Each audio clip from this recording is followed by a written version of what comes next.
काय आई-वडील आले, त्यांनी हा खवा आणला होता. ते आले म्हणून मी खूप आनंदी होते आणि खूप सारे प्लॅन बनवले होते, इथे जाऊ, तिथे जाऊ. पण ते तर लगेच जाणार आहोत असे बोलत होते.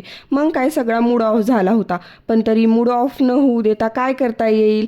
छान छान जेवण करून त्यांना खुश करू असा विचार केला. पनीरची गवारीची भाजी बनवली, त्यांनी आणला होता खवा, त्याचे गुलाबजाम बनवले. ते तर खुश झालेच असतील, पण हे सगळं करून मला खूप आनंद होत होता.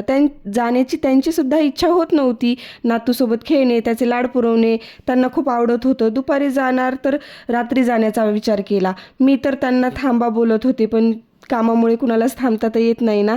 निदान मम्मीला तर राहू द्या असं बोलत होते, पण तेही नाही झालं. पण ते बोलले नंतर येऊ आम्ही असंच. मग मी बी जास्त फोर्स नाही केला. गुलाबजाम बनवले, पाक बनवला, त्यामध्ये गुलाबजाम टाकले आणि ते मुरू दिले. ते दोघे आले म्हणून मी किती खुश होते ना. तितकंच स्वराजही खुश होता आणि आता ते दोघे जात आहेत तर तितकंच आम्हाला दुःख होते. स्वराजचा तर चेहराच पडला होता, तो उदास झाला होता. त्याला विचारलं काय झालं रे, काय झालं, तर तो बोलत होता मम्मी जाओ, पप्पा जाओ, असं सगळंच त्याचं चालत होतं. आता हे सगळं तर चालणार, पण तुम्ही चॅनलला सबस्क्राईब करा. मी एकानेही आम्हाला सबस्क्राईब केलं की आम्हाला खूप आनंद होतो, त्याच्यामुळे नक्की सबस्क्राईब करा. Thanks for watching.